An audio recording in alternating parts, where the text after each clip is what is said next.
Welcome everybody. Thanks for being here and welcome to our session. Today we're going to be exploring how to be more efficient in live event video. So how do we go about capturing high value content at our events with lower cost and effort?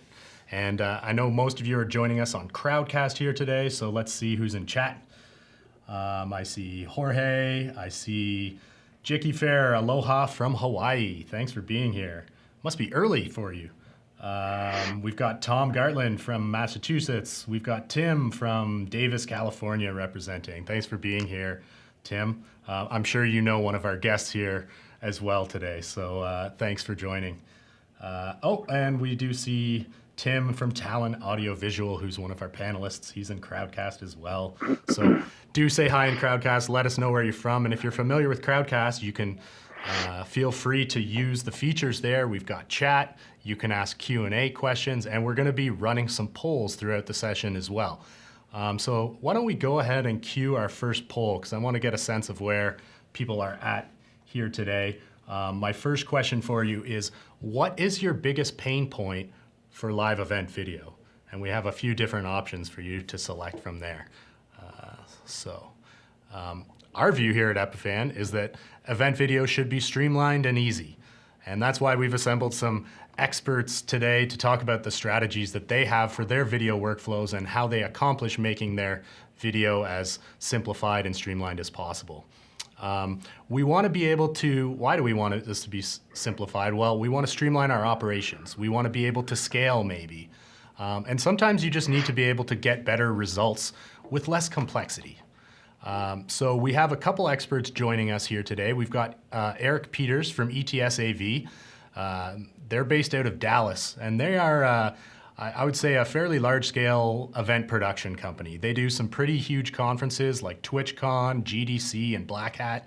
And he's got a lot of experience with Epiphan Pearls, and he's going to share some of his workflow hacks with us today. We've also got Tim Kerbavis joining us from Talent Audio Visual. He's got 15 plus years of experience producing and being a technical operator at live events, cutting his teeth in higher ed at schools like UC Davis, San Fran State, and doing conferences for recognizable brands like Google and Amazon and Microsoft. So we've got some really smart guys here joining us. But before we get started, I wanted to call attention to, you might have noticed that I've got this event or this device here on my desk. This is Epiphan's newest device. It's called Perl Nexus. And this is a 1RU rack-mountable 3-channel video encoder.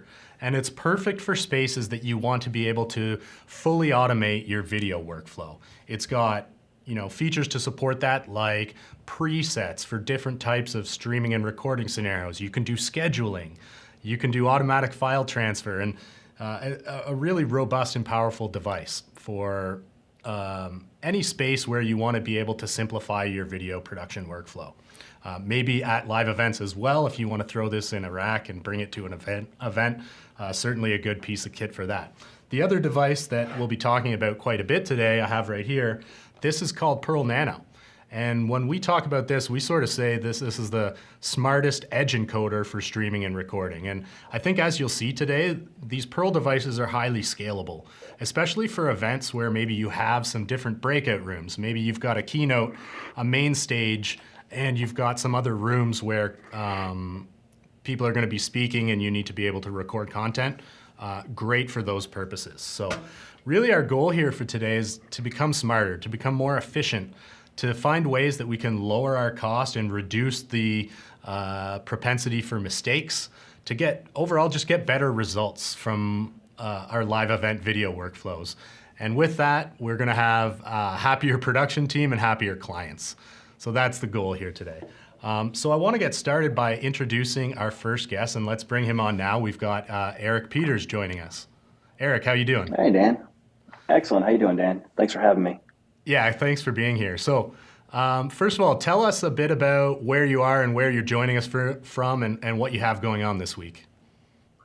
Well, I'm live currently from a Moscone stairwell. I'm in San Francisco doing GDC, where we're doing a bunch of keynote records in here. I've got a ton of ISO records, a bunch of Nanos in a rack doing 12G records, Perl 2 doing some backups for that. And then we roll straight from that right into some shows in Orlando where we're doing a ton of meeting room records with fast turns, VLANs, no VLANs in some rooms. So it's going to be quite a bunch of different things coming. And We're let pretty me, busy. yeah, I know. Yeah, maybe you can tell us a bit more about ETS audiovisual and kind of the scale of events that you're producing. Sure. ETS is a small boutique company. We take care of our clients, mainly Informa clients and some other clients, everything from corporate to trade shows and medical meetings. We have TwitchCon, which is a big one for us. Black Hat, it's another big one. GDC, but we also have some medical conferences, some acronyms, SASTR, SCCM. So we have a pretty broad range of things that we do. And the Perl really helps us manage all of those things at the same time. Amazing. Let me ask you the question of the day. Eric, how do you go about working smarter, not harder? Well, we try to keep everything centralized so that you can keep your eyes on everything at the same time. Edge computing really helps. The Epiphan Edge, being able to see all the devices at the same time and having eyes in multiple shows, being able to help guys in the field from anywhere, being able to pull files, configure things, it makes it a lot smarter. Amazing. Can you tell us, like, this event you're doing, or this week you said you mentioned that you're doing GDC and eConnect. How many Pearls will you have in the field, and who will be operating them, and what are those Pearls being used for? At any one point in time, we probably have about 30 Pearls in the field at one time being used. It's between ISO recordings, ME recordings, and keynotes. At the same time, you're doing slides and audio, and then slides and audio and talking head capture at some other places. They're being used for about 3 or 4 different things at the same time. So you were mentioning that you're going to be having like 34 to 37 Pearls in the field. Tell me, like, will you send those to your technicians to operate? How do you assign them to your various breakout rooms? How do you go about planning and then preparing for your event? Yeah, sure. We try to keep everything with presets. So if we're doing a meeting room recordings, we've got presets set for that, so we can reload the Nanos really quickly for that. If we're doing keynotes, we can quickly adapt to that. We also try to keep spreadsheets in the field so that our technicians drop the Nanos in the field. They just note which one it is, what room it is, what IP it is, and then from there, the admin that's in the central location, whether it's on-site or off-site, can then take it from there and then look at the configurations, make sure everything's good, and then let the technician just keep going. So that technician in the field really doesn't have to be that skilled. They can just drop it and go and let us know about it. Fantastic. So you kind of, will you use presets to configure those Pearls in advance, or are they configured on site? How do you go about with that? It's a combination of both, really. I mean, you try to plan for as much as you can, and it's preset for the most part, but then we do some individual things with it once you get on site. We might rename it. In some cases, you're hard IPing them, so you won't know that ahead of time. And then there's the instances where you have no VLAN and you thought you had something, so now you've got to configure it for an automatic upload. It's important. So It's important. it is. Important to have some adaptability. I'm sure when you show up at an event space, there's probably some curveballs that you discover.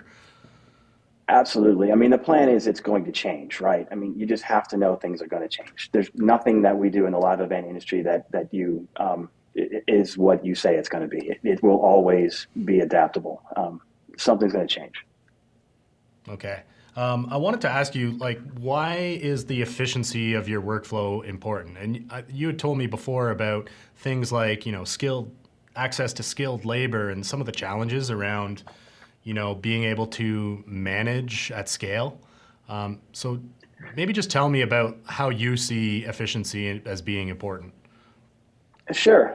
You've got to be able to be efficient and consistent with all of your products all the way across now, because the labor is a little bit different nowadays. I mean, after COVID, a lot of the guys that were around that did the streaming really aren't here anymore or have retired.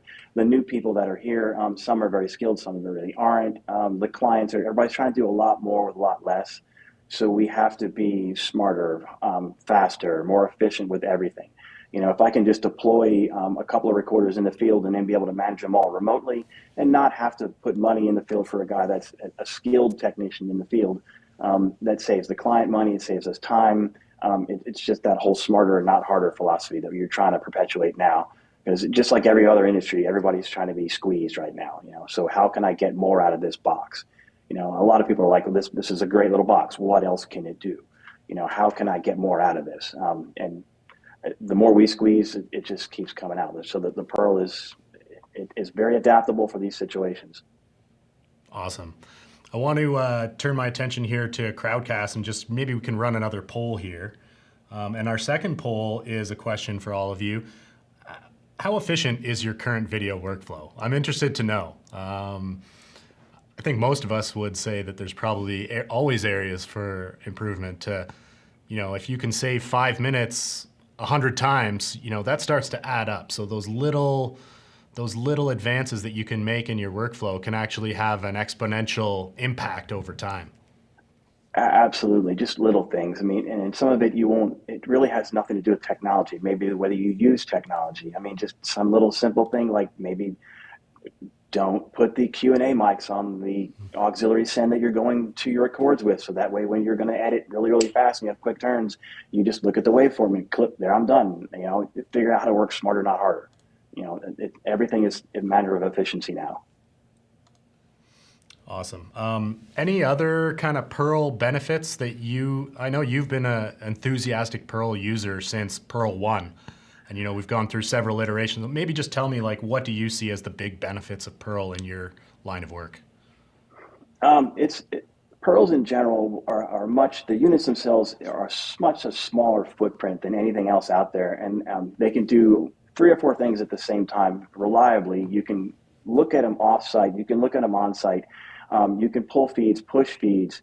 One thing that we do a lot of times when we do heavy meeting room records is we'll set up a central command room so that client can walk in there. Both my internal and external client can walk in there and see all their rooms and know that everything is happening at the right time and everything is being recorded correctly. And then hey, I need to overflow this real quick. Well, it's already doing it. Just plug it in, look at the IP.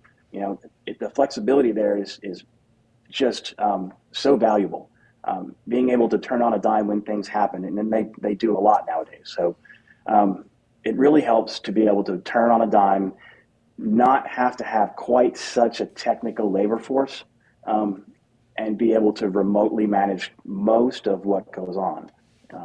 There's still some boots on the ground. You still have to do some tweaking here and there, but for the most part, you can really just set one of these things up and just send it out and say, plug it in and tell me when it's on. Fantastic. And we see lots of people who do that, who will configure a Perl in advance and then, ship it to someone and just say, hey, plug it in, and then I'll be able to see it when you plug it in and can remotely manage that device. So it's nice to kind of have that eye in the sky. And you mentioned the clients love to see when you've got, that visibility into all of those rooms, if they've got something like 30 rooms. Yeah, it really helps. I mean, and in some places it cuts down on their budgets because now they don't have to put cameras in the rooms. They can just walk up and see it. Do you have the feeds? Are we okay? All right, great. We can help with all kinds of things. It's not just recording. Now I can tell them if there's a problem in the room too. So we've become a lot, eyes in the skies, if you would. Awesome. Eric, thanks for the chat. I'm going to ask you to just hang out for a bit. We're going to come back with the Q&A in a couple minutes, but I want to shift gears now and we'll take another perspective on live events and creating video for live events. So I'm going to invite Tim Kerbavis to join us now. Tim, are you here? There he is. Hey, Tim, how are you? How's it going? Great. Thanks for being here. Tell us, first of all, where are you joining us from? And maybe you can tell us a little bit about Talon Audiovisual. Yeah, I'm currently in Sacramento, California. It's a gorgeous day here. It's just getting to be spring. And, I'm also on the West Coast. I work all over the country, but, started Talon just under 15 years ago. I've been in the industry for a little more than 15 years, but started Talon in 2010. Started as a regional rental and staging company. I mean, I think as many people start their business in the events industry, doing weddings, right? And I very quickly decided weddings wasn't where I wanted to be, but was really servicing kind of the regional rental and staging market. What changed for me was in 2020 when we changed dramatically the way we approached events. I was uniquely positioned to take on a lot of the virtual production work. I knew a lot about streaming. I've been doing live streaming for more than 10 years. Really understood. I'd been using Zoom for almost a decade at that point, as long as Zoom had been a product. And so really coming into the virtual event space with a lot of knowledge about how IP-based workflows and video production worked, I really repositioned my entire business and said, okay, I'm done with these projector screens and fast folds and pipe and drape, and literally threw them away to close my warehouse and transform the business into production company and consultancy. So really, I don't own screens, I don't own drape anymore. I manage productions, on a large scale with a small footprint, right? So my rule now is everything I own has to be able to fly as air cargo, right? I have to be able to send it, as air cargo or checked luggage, because the work I'm doing is all over the country, all over the world. And, I'm providing kind of that management layer, translation layer between client ask, right? We want these features, these specific deliverables, and then this is how we actually execute that on a technical level and kind of translating that for the client. Fantastic. So let me ask you this. I know you're using Pearls, and I can see a Perl 2 behind you just over your shoulder. How do you go about using Pearls to help you work smarter for your clients? Yeah. So I primarily use Perl 2 and Perl Nano, and what I use them for slightly different things, but they're both really a multi-purpose box, right? And ultimately, really, as Eric said, they can be a lot of different things on different shows. They can do a lot of different things at once, but they're also something that I can, it's a recorder on one show, it's a streaming encoder on another show. One of the things that I really like about it is that, it allows me to limit my inventory, but provide a bunch of different services with the same hardware. So, sometimes it's going to be, an ISO recorder. I've got, a bunch of Perl Nanos just doing ISO record. So sometimes I'll do, a Perl 2 doing ISOs of cameras and ISOs of content for post edit. Sometimes it's, streaming, an R2MP directly to an endpoint. Sometimes it's an SRT either to the cloud or point to point. I do events where we put a Perl in one room and a Perl in the other room, and it just is like an overflow stream, right? Where it lets us do that on the local network instead of going out to the internet and back. And so, it kind of becomes a Swiss Army knife, and they're small, right? As Eric mentioned, even the Perl 2 is small, but the Perl Nano is tiny, and I have a little, briefcase that gets two of them. I just throw that on the truck, when I have a show, even if I'm not billing a client for it, because I know it's going to solve a problem for me later. Fantastic. Is there any stories you can tell us about, like, challenging workflow that you had to solve that you might have used Perl to navigate? So this was, I can say, I think, when I first heard about Perl, this would have been the Perl 1 generation. I was skeptical, right? I think I was really skeptical of this as a product. I was skeptical of, like, does this box really do everything it says it does? Is it reliable? What really, transformed for me a couple of years ago, I had a project that had 30 breakout rooms we needed to record and have overnight edits, right? And I was like, I'm really struggling to figure out how to do this. Oh, this Perl really will do that, right? And so we took 30 Perl Nanos, put them in all the breakout rooms, and I don't know if we still have the photos, but there was one that's like a Perl sort of buried in the bottom of a lectern. We literally, these were unstaffed breakout rooms. These were not rooms that had an operator. There was a floater covering 5 or 10 rooms per operator. And so this was something, to Eric's point, we had to be able to manage remotely. We had to be able to monitor remotely. We had to be able to know when to start and stop the streams without operator going into the room and without the presenters having to do anything on their own. So with that, workflow, it was literally a laptop on the lectern, HDMI into the Perl Nano, the loop out of the Nano into the projector, so that if the projector gets it, we know the Nano's getting it. And, it was breakout AV. So it was, a small screen and a little mixer buried behind the screen, with a wireless lav and a mic on the lectern. And so, literally just an aux out into the Perl. It meant that from a central place, right, we could have a control room. And I had a central room that I could monitor 30 breakout rooms, start and stop them on schedule. This was before Edge had scheduling, so I couldn't pre-schedule them, but I did use Edge, or I think it was called something else, Epiphan Cloud. I forget what the name of the product was at the time, but this was when the cloud management was new, and it allowed me to remotely monitor, start and stop records, and manage, file workflows for those 30 rooms. The other wrinkle for this project was the client was super strict about data security. They really didn't want their assets to leave the building. This was a medical company. It was an internal meeting. And so they were really cautious about allowing us to upload files or handle files on thumb drives, things like that. And so what Perl allowed us to do was, excuse me, they did have control of the network. And this was, to Eric's point, network, you walk into a building, you don't really know what you're going to get network wise, even if you know what you asked for. But in this case, the client had done a network buyout, and their IT team actually set up a dedicated VLAN for us on the network buyout, and they provided a local FTP server. So my typical workflow for Perl would be to go to a cloud-based FTP endpoint to collect the files and then distribute them to editors. For this client, they really didn't want that to go to any system that my team owned. They really wanted to own the data from the moment it got recorded. And so for that, we really had local FTP server, so it never went over the internet. The only traffic going to the internet was the control data for Epiphan Edge. And then, what that local FTP server did was take those files, store them on a local device, then overnight it uploaded them to the client's file server through their VPN tunnel. So it meant that the files stayed on a local network and then went on a VPN. Oops, sorry, went on the into the VPN tunnel to their secure endpoint without us ever touching the files. At the end of the event, we just factory reset the devices, and their files, we don't have them anymore.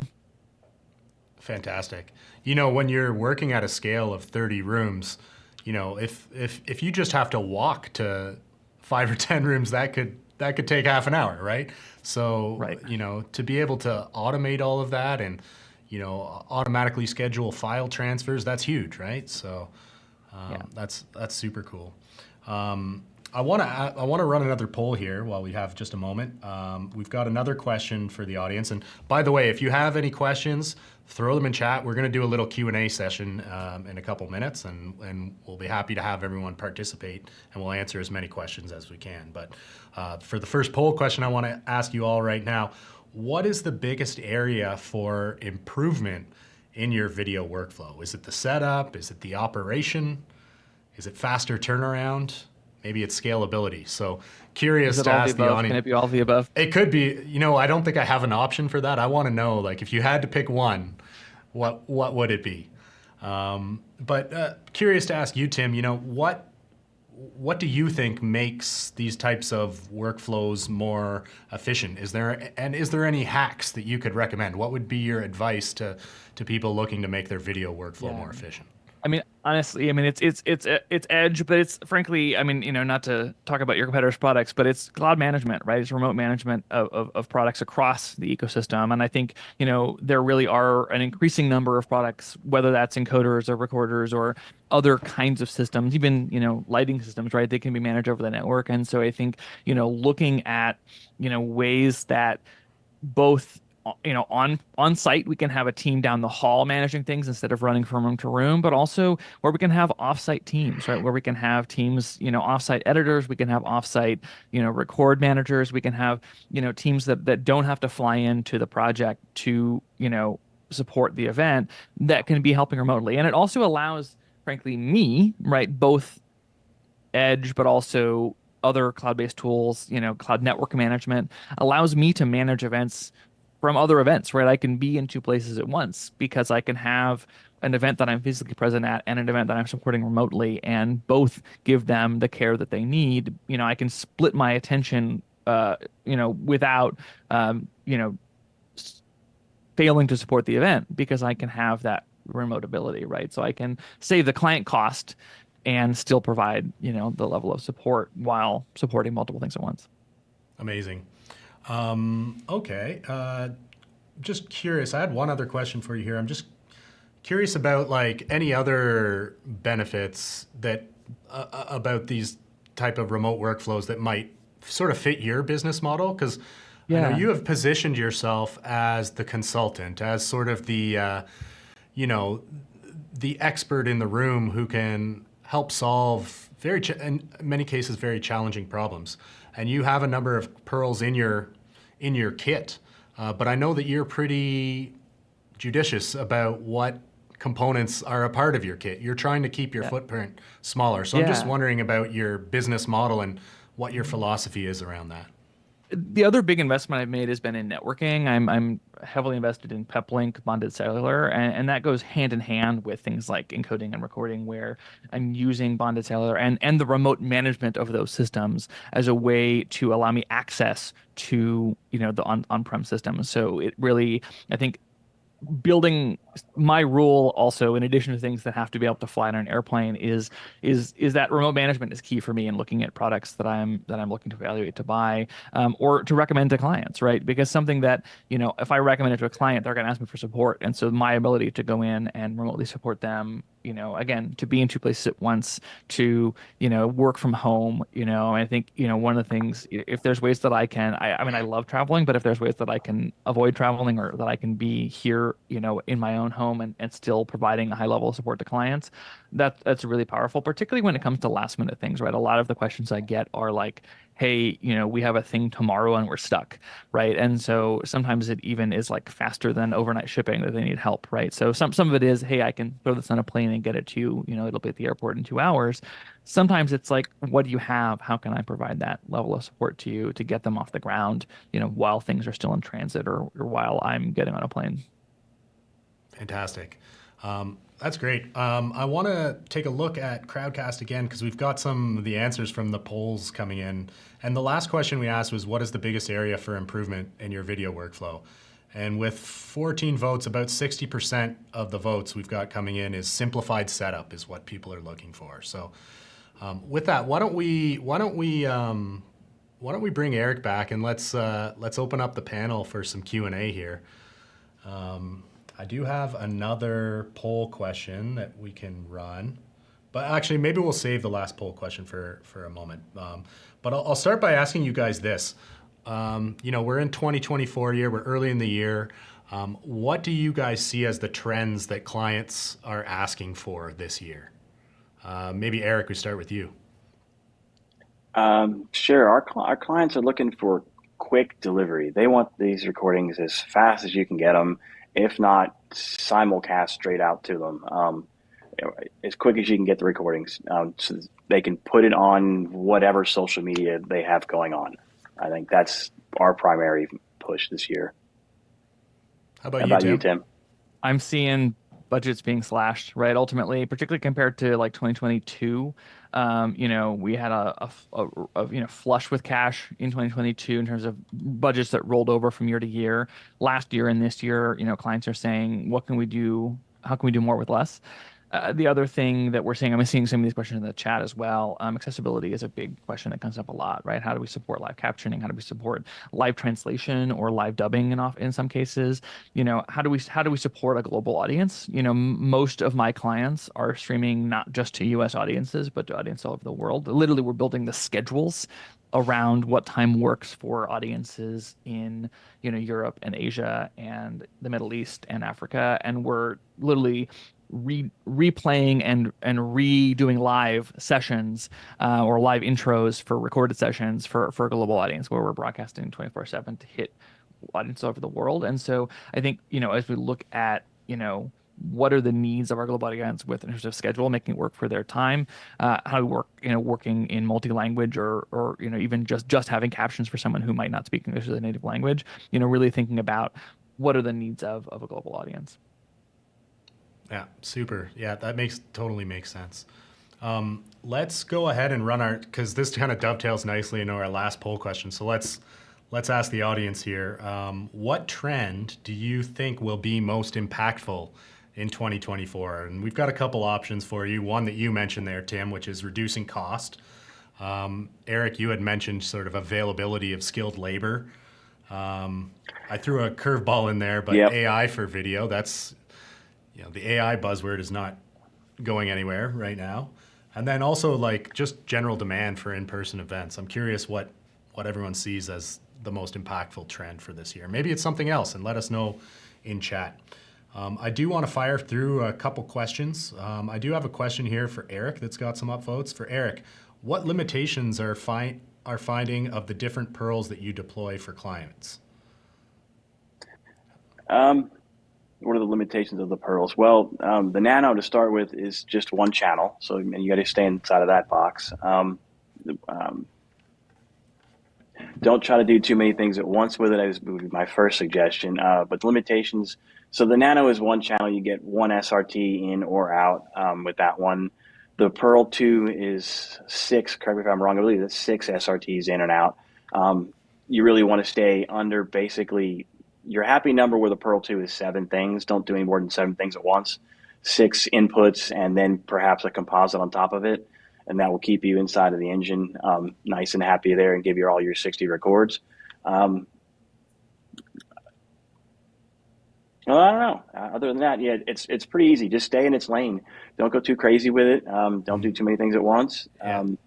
We use Nanos and Perl 2s primarily. It's been a long time since I touched a Perl 1. Hopefully we're not using too many of those in the field anymore. And I'm primarily in the 4K range now, so I wouldn't use the box to your right there too much. But same thing with that. Just stay in its, just know what you're doing and stay in its lanes. The 1080 boxes, it's three inputs, so three is your happy number. Don't do any more than that or you're going to overtax the processors, right? But the Nano is just solid. That little box chugs. I haven't had one of them that had a problem yet. Oh, that's great to hear. It just, yeah, a solid little box, does everything under the sun. We throw them around in trucks all the time. I have people with that are highly skilled that use them. I have people with no skill that use them and with no problems on either side of it. Honestly, just push the big red record button, and for a lot of people, and it's all you need. Okay. Yep. Yeah, that's Nice what I love friendly about the big Nano. button on the front, right? Yeah, it's always good to. Right. Yeah. Yeah, we- it makes it easy. And I like the fact that I can also lock it out. So yeah, it's a big red button, but I can also turn it off. Yeah, exactly. You want to maintain some level of control depending on what skill level of operator that you have, right? So. Yeah, we never know what we're getting these days. Honestly, I mean, Sundays we're gracious to be in San Francisco this week, where we have very highly skilled labor. Some other cities maybe not. We also got to work with the fact that we may not be the only thing in town. So where there may be some skilled labor, but they may be stacked seven deep, just like we are. So more with less, and then you just got to work with what you have in front of you, and just being efficient and trying to keep everything centralized where you have more control of this of all of the tentacles yourself is really a big push this year too. Getting all this technology in people's hands, but being able to control it remotely and smarter, not harder. Yeah. Awesome. Well, that's what it's all about. I do want to offer, I'm going to get to a couple, we got a bunch of questions coming in, so we'll get to answering some of those. I do also want to let people know, and maybe this kind of helps answer the next question, which we'll get into, but you can join us on Zoom. We're in Zoom right now, and if you want to join us on this call, we'd be happy to have you. Come in, answer some questions, or maybe you can tell us a little bit about what kind of events you're producing and what your workflows look like. And if you have any tips that you could share, we'd love to have you join. So it's very easy. You're going to see a URL at the top of the screen, epiphan.com/live. You go there, you can join our Zoom call. Don't worry, we're not going to throw you right on screen right away. We do have a green room to kind of get you oriented once you join. And then, we'd love to have you join us in the conversation. But also happy to answer questions here on Crowdcast as well. And the next question I see is from Cody. And Cody says, Perl seemed great, but not seeing how it can be leveraged smoothly for Zoom or hybrid events. Can you speak to how you've used these in hybrid two-way conferencing applications? Well, actually, our event right now is in many ways a hybrid event. So I'm here at Epiphan HQ, and we've got a Perl 2 in this studio. And that Perl 2 is connected to a Zoom meeting where all three of us are participating right now on Zoom. So Eric and Tim joined us today, just an ordinary Zoom call from their perspective. But what we can do is extract their ISO feeds from Zoom and pull them into Perl 2. And that's using a tool within the Epiphan cloud that's called Epiphan Connect. And we can also send a return feed back into the Zoom call. So Eric and Tim can see a sort of a live feed of our program layout with the boxes, and they can see who's on screen and when. So a nice way to sort of integrate your Zoom and your Perl 2 using that tooling.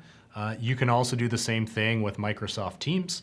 So, and, this is something that we've seen a lot of in the last couple of years, which is, maybe an on-premise event, but a remote speaker wants to be able to join. And that's a nice thing to be able to support using Zoom, which everyone is familiar with. So definitely possible to set up those kind of workflows. You guys doing anything with conferencing? Curious. Yeah, I can say how there's you use one really simple use for me of the Nanos is just an ISO record of a Zoom participant. So into times when we've got either breakouts being streamed two-way or like individual presenters coming into a general session via Zoom, we'll often feed a Nano, the like an ISO of that camera, whether that's through something like Zoom ISO or Epiphan Connect or something like that. But often we'll have a local record of just the Zoom participants, because it just gives me an additional point of reference and backup record of that person's feed. So it's not really like a Zoom integration. It's just a recorder, but that's something I commonly use for really anytime that I need an H.264 record, I'm gonna pull out a Perl. Yeah, we've done a lot of things where we'll actually take the composite that we'll make from the ISO and a background in the Perl and just put that out to screen in a lot of these things. We're putting out to the delay feeds behind there. So yes, I know it's delayed. I know it's not timeline, but neither is the screen. And honestly, the audience and keeping things in context, it works out just fine. So yeah, we'll use it for even that purpose. Great. I do see another But question they're here. great.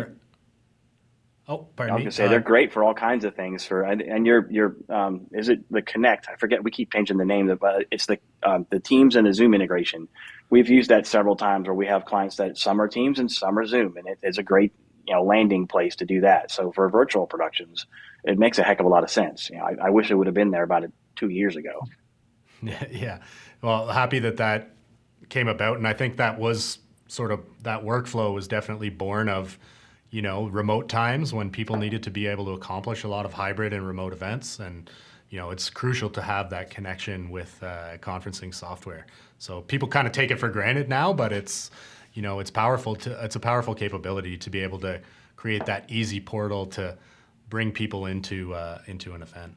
I do see another question here on Crowdcast about, how can you encode video and audio and send that into a Zoom call? So you could use Epiphan Connect for that with a return feed. You could also just take the output. So maybe you're taking the output, you have HDMI out on these Perl devices, and then you can use something like a capture card to bring that in as a source in your Zoom or in your conferencing application.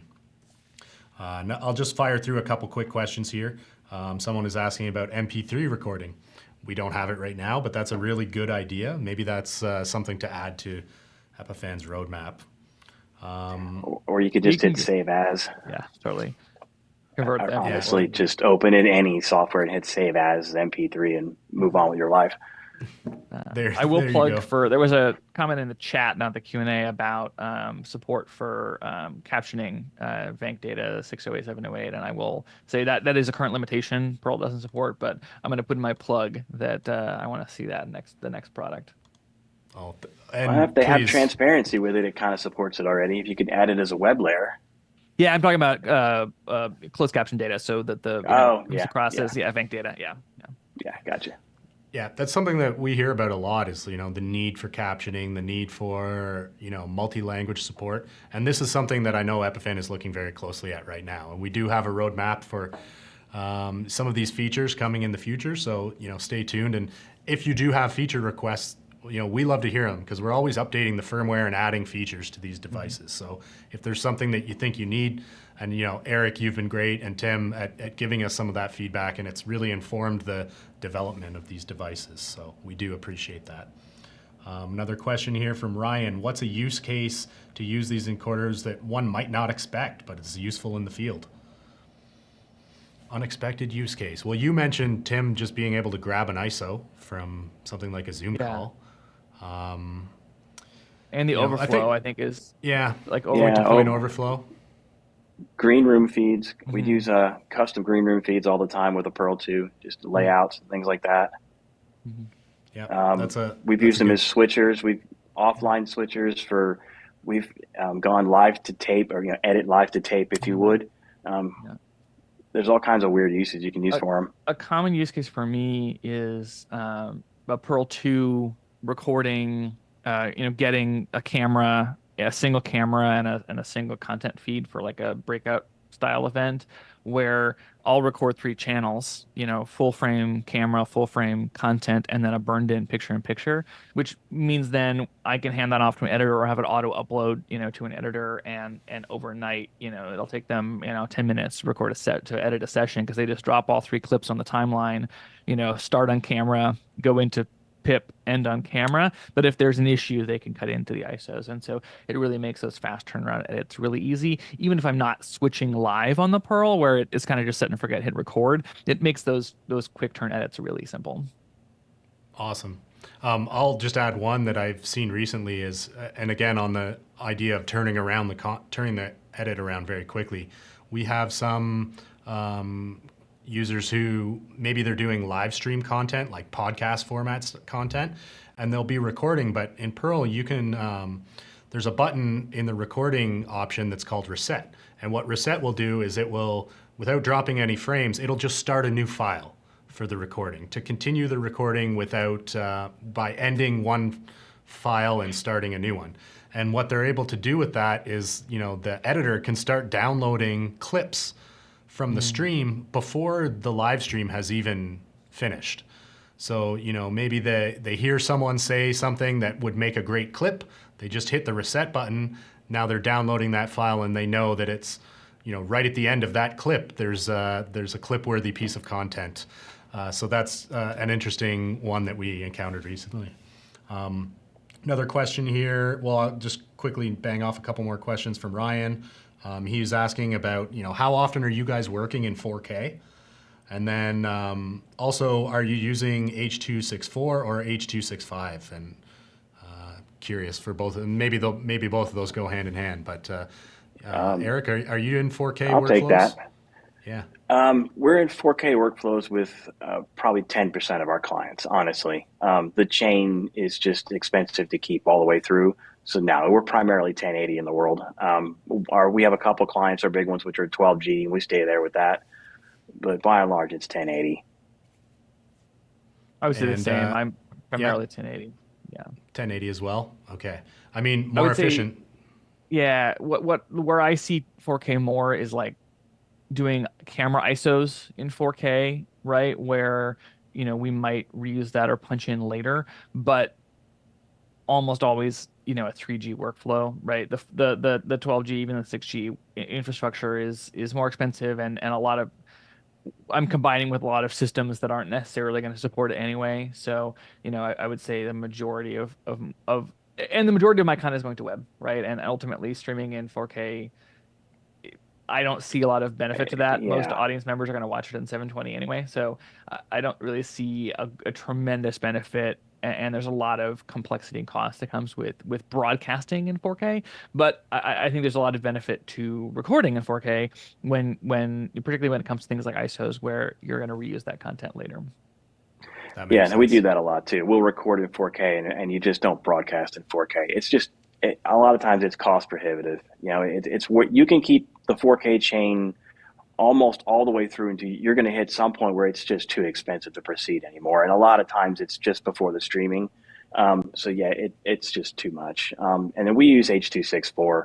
H.265 as a recording format to me is just too flaky.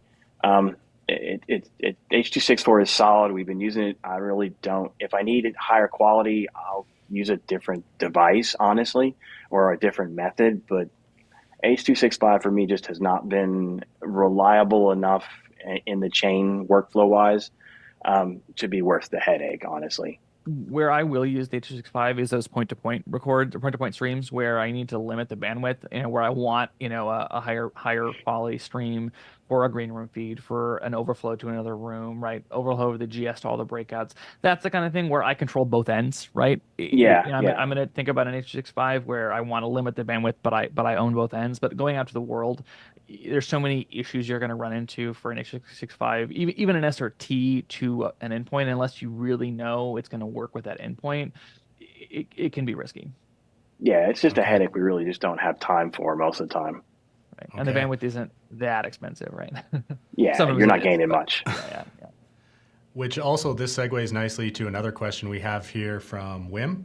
And he's asking about, how do you manage your bandwidth limitations for video quality? So, this is a question that a lot of people have about, being able to adapt to various network conditions. So, how have you navigate that? I know you guys mentioned VLANs and advanced networking, but for smaller productions, how do you manage bandwidth, and does Perl help with that? For the smaller productions, if we're doing a lot of meeting room records and stuff, it's all, I mean, bandwidth wise, it's really just you stopping and starting it. If you really can't pull files on a small network like that, like what I'm going to roll into in Orlando, we have a very tiny VLAN available to us. I can stop and start the recordings, but I'll eat up everybody's bandwidth by trying to pull files. Mhm. So I'll use two different methods there. I'll stop and start it with across the VLAN and pull the other way. But it just depends. Mhm. One How tool, if about you, you're, Tim?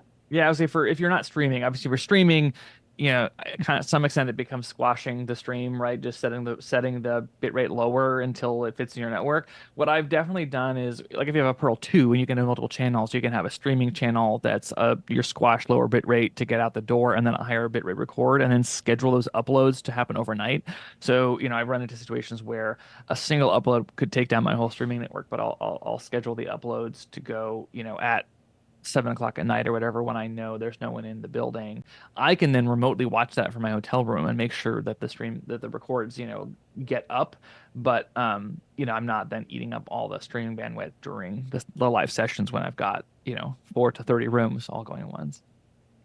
Perfect. Another question here from Cody. Or actually, this is from, where do we have this? Okay, another question here from Cody. Do you have any favorite control surfaces, or is all your Perl management through a web interface? That's a good question, and I know you guys work with control surfaces. And Tim, you were telling me about some of your favorites. Why don't you start this off, and you can talk about how you control? Yeah, I mean, when it comes to Perl, honestly, I'm mostly just using the web interface. In terms of like broadly, in the control world, I mean, it's hard to send into a Stream Deck. They're, super cheap and really provide a lot of value. But I think in terms of for me, in my workflows, the web interface makes sense because I can walk around a laptop on Wi-Fi, right? I can go from room to room to room and QC a stream, and I use like a tablet, either my laptop, or I'll have like a flip over kind of tablet computer, and that means I can carry that around, monitor the stream, put on my headphones and double check, in a portable form factor where I'm less in for most of the stuff I'm doing with Perl specifically, it's less about hitting a cue at exactly the right time as it is about having that pane of glass to view everything at once. So for me, looking at, I will often, and I think, I don't know, in my little slideshow, there was a picture of this, but just like I'll have like a 50-inch or 60-inch TV above a work table and put Edge up on that where I can see all these devices, and really what I'm looking for is the light, the right color, is it streaming? Is it encoding? Is there a picture? Are the meters moving? And then I'll click into one and monitor that room, particularly at the starts of sessions. I'm clicking through all of them, but I'm not necessarily using a button panel for that use case because I'm not really switching a show in that case. I'm monitoring multiple rooms, so it's much more. I need like a multi-viewer more than I need a You need button panel. monitors, lots of Exactly, monitors is exactly. always Yeah, nice. exactly. Yeah. It's just big TVs. How about you, Yeah, Eric? I guess I'm a little old school. I like this guy right here. I just use my phone and with Edge and just turn on and off all my groups. Yeah. Yeah, That's my yeah. control surface of choice, honestly, as I'm running around the building trying to do six things at once. But now we've got Stream Decks out the wazoo, and they're fun. They're great. You can get a lot done with them. You can also get lost in the programming. But the cooler control surface to me is the Loop Deck. I mean, it's the Porsche of a Stream Deck, if you would. It's just the tactile response, the dial, the jaw. I mean, it's just much nicer than a Stream Deck. But then again, you just got to remember it's a keyboard. Yeah, It's just a keyboard. You can get a yeah. number pad and do the same thing with it. It's just a keyboard. Yeah, totally. We do have a number of control interface options, like Stream Deck mentioned. I have a Stream Deck hooked up here in this studio, but we also have an integration coming with Scarhoy if you're looking for those really professional, controllers, but Epiphan has a control API. So very easy to integrate this into different control scenarios. We see Crestron and Extron and in-room control systems as well is very common. And it's definitely possible to integrate, whether it's QSys, and be able to control a Perl, whether you do it through the web or whether you want to customize. There's lots of ways to do it. Okay, I see a couple more questions coming in here. We're going to have to start firing through some of these pretty quick because we're almost going to round out this session. I do see Rod asking about the Epiphan product roadmap. What products are coming and when? Well, you know what? A good way to stay on top of our roadmap is to tune in when we have events. So we exhibited at International Systems Europe. We have NAB coming up in April, so we always do our big announcements around those times. So stay tuned to our social media channels, and you'll understand what new features are coming. If you have any questions, you can always email us, info@epiphan.com. Question from Chris, is there any plans to integrate Epiphan Connect with other video conferencing software such as WebEx? Chris, I can tell you right now, I don't know if WebEx is high on the list of priorities.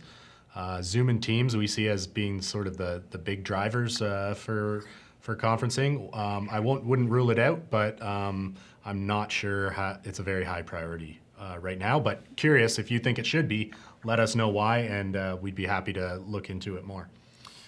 Got Cody saying, got a close-up of the in-studio Stream Deck configuration. So my Stream Deck here in the studio, I can switch layouts. I have a teleprompter in front of me, which I can control. I can start and stop records. I can cue graphics. So for example, if I want to run our Zoom URL there, I just did. So please, join us on Zoom. You keep asking all your questions on Q&A. You should just join the conversation with us. But you can do really Stream Deck is a platform, and you can also use the companion app, which I would highly recommend if you want to go deeper, and you can control pretty much anything with companion app, including Perl. Let's see what else we have here. What about to make question from Jorge. What about to make sub-channels with different qualities of the root channel? That'll be great. Jorge, that's what we're doing here today, actually. So we have a program channel that is kind of like our big, super high quality recording channel for this event. And we're recording that channel at about 25 megabits. So, a pretty big high bitrate file. And then from that, we create 2 streaming channels. So we've got a channel for this Crowdcast stream. Crowdcast is pretty limited. It only allows 3 megabit. So we have a 3 megabit encode that's going to where you're seeing us on Crowdcast. In addition to that, we have a backup stream to YouTube, which I think we're streaming at about 10 megabit. So you can definitely, embed sub-channels and create different quality levels for your streams and your records depending on what you're trying to do. Rod is asking, CPU today is essentially free computing power, but Perl seems limited by CPU. Why not make it expandable? Add more CPU.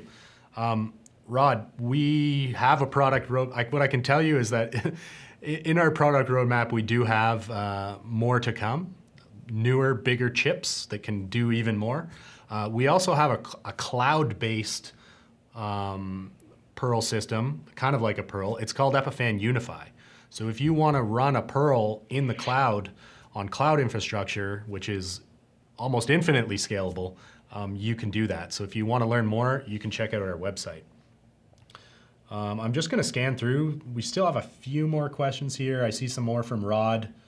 Rod is talking about a couple different, a comment here from Herwig. We use Barco ClickShare for USB video, and next to it we have a Bose EX DSP for audio, but the video is always a little blurry, not 1080p. Do you have any tips to make this smoother? I don't know. Did you guys get that question? This is asking about how to get better. We use Barco ClickShare for USB video, and next to it we have a Bose EX DSP for audio, but the video is always a little blurry. So maybe he's talking about the video through his Barco ClickShare. Sounds like he's trying to capture. Yeah. You I know, think it has a the click, resolution cap. yeah, the Barco click share is really about ease of use, right? You know, a single button, just plug it in, quickly be able to capture your content. If you want to increase the quality of your capture, you know, you could go to something like a 4K capture card, and Epiphan has the AVIO for that. Or you could use something like a Perl Nano, right? You've got a 4K capability here as well. So the quality of your video grabber does make a difference, right? And that's why, I don't know if you have any thoughts on that, Tim. Well, just ClickShare is USB, right? So it's not it's a screen scrape basically, as far as I can tell, of the video, then going out over Wi-Fi. So honestly, can you use an HDMI cable? Like I don't know what your endpoint is, but you know whether if you're streaming, I mean, you know, yeah, a better capture card or going into a Perl. But if you're just trying to get your video to the projector, like honestly, try plugging it in. There you go. I see a couple more questions here, some unrelated. Dan was saying, are we recording this? He wants to watch it later. Dan, yeah, you'll be able to watch it right here on Crowdcast. It's also going to be on the Epiphan YouTube channel, so you'll be able to come back so you can get those kids well fed for dinner and get them to bed. I know it's a little late European time, but I think that pretty much rounds it out. It's been really, I think we've been going for nearly an hour, so I think we probably want to end it there. But it was amazing having both of you, just a wealth of knowledge between the two of you. So can't thank you enough, and thanks for joining. And Thank you any very much kind for of having me. parting thoughts? You know, today we're talking all about being smarter. You know, any final thoughts or advice you want to leave the audience with when thinking about this? Keep it simple. Keep it simple. Just the technology does great stuff. Just keep it simple. Yeah, sometimes constraining your client's wish list saves both you and the client headache and money. And then the other thing I would add is remote management lets you do more with less. Yeah, Amazing. and perhaps the last thing is work backwards. Just because the technology does a lot of cool things, what is it they actually need and want? Figure that out first. Yeah, well, that's a great philosophy to have. I think sometimes less is more. I'd rather be under promising and over delivering, right? Is a good philosophy Absolutely. to have. So keeping it simple from the outset, you're going to have a better opportunity to generate great results for your client. So, well, let's leave it there. I'm sure we could go all day, but you guys are busy. We'll let you get back to your projects. Thank you so much for joining, and thanks to the audience for joining us here today. It was great having all the interaction and chat. If you want to learn more about Perl Nexus or Perl Nano, or even the flagship Perl 2, just go to epiphan.com. We've got lots of information there. You can also always email us, info@epiphan.com, and we'll be happy to answer all your questions. If you want to set up a personalized demo, we can do that as well. But with that, let's leave it there. Hope all of you can work smarter, not harder, and take care. Have a great week, and we'll see you again soon. Bye-bye.